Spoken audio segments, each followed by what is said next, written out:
Hey, welcome back to the channel. My name's Phil and this is Grow Your Dough. Today I'm going to be answering one of the questions posed by the subscriber Gethin. Thanks Gethin for your comment. Gethin asked, how come you've chosen 20 stocks for the portfolios? So I'll take you through why I've chosen that. Let's crack on with it.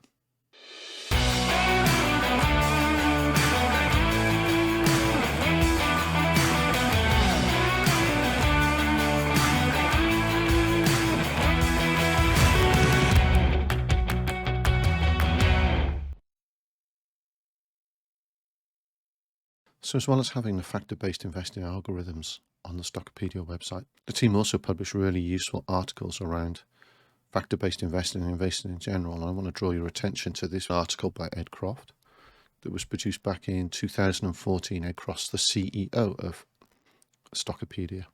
And he asks, how many shares should you have in your portfolio? So this article looks at the impact on the number of the stocks in your portfolio and the impact that has on the volatility of the returns of that portfolio. And if we come down through the article, you can see there's a graph here. How many stocks are enough to reduce the portfolio volatility to that of the index? And this graph shows that with just one stock, standard deviations of the returns can be out by as much as 50%. As we keep adding more and more stocks to the portfolio, we reach a sort of flattening period, around 20, 25 stocks where there's a diminishing returns. And then further down in the article, Ed presents the results of two experiments.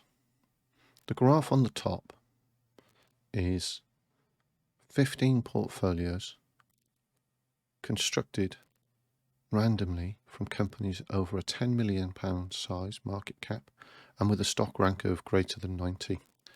The difference between the two experiments is this is the top experiment only has 8 stocks per portfolio, and the second experiment has 25 stocks per portfolio.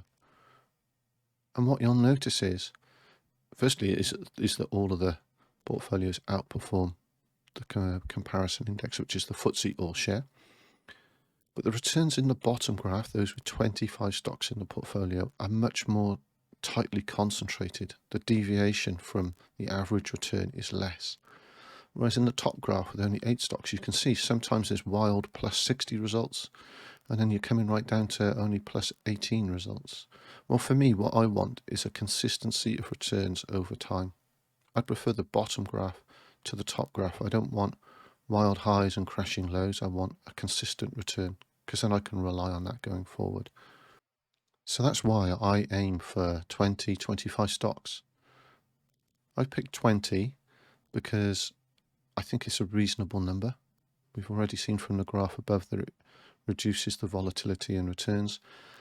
The challenge is if you're doing 25, 50, 100, it takes more time to identify the stocks, do the allocation process, buy them and sell them again. And it's your time. And of course, we'll look at it again in another video, but if you're using a broker where you have transaction fees, then the more companies you're investing in, the more flat rate transaction fees you're having to pay, so your costs go up. Whereas if you're using a commission-free broker, it doesn't matter how many stocks you buy, your fees will remain as a percentage base, so maybe 0.5% stamp duty in the UK, and the bid-offer spread across each of the stocks is, that's going to average out. We can look at that in the next video. So that's why I choose 25 stocks. Doesn't mean you can't choose more, but I definitely would caution you not to choose less, because then you're going to get the extremes. And in fact, lack of diversification is one of the biggest things you see with new investors. They go online, they've got £500 to invest, they look for somebody who's recommending something, and they put all of their £500 in that one company.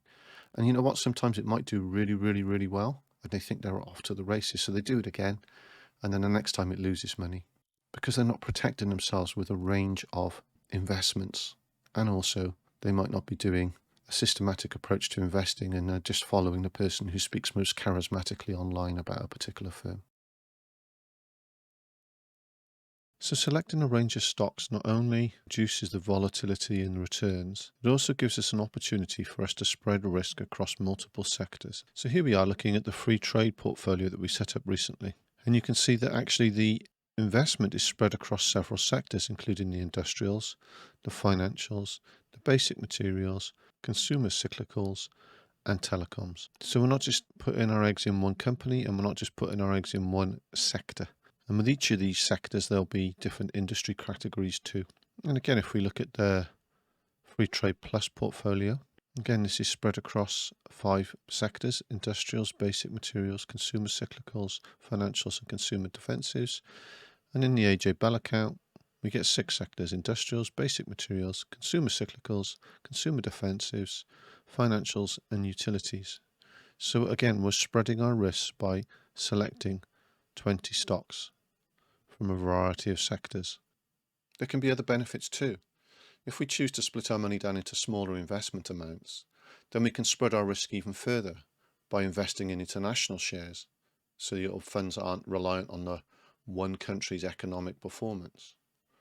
Maybe we can start to look at different strategies. So for example, we've chosen a stock rank strategy because it's nice and quick and easy for you to implement if you're new to the financial markets.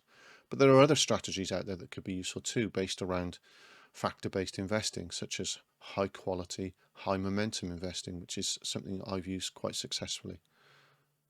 So by chopping your money up into smaller pots and choosing a broker that doesn't choose transaction fees, you can use your money more effectively, and you can continually reduce risk to your hard-earned money, because that's what we want to do.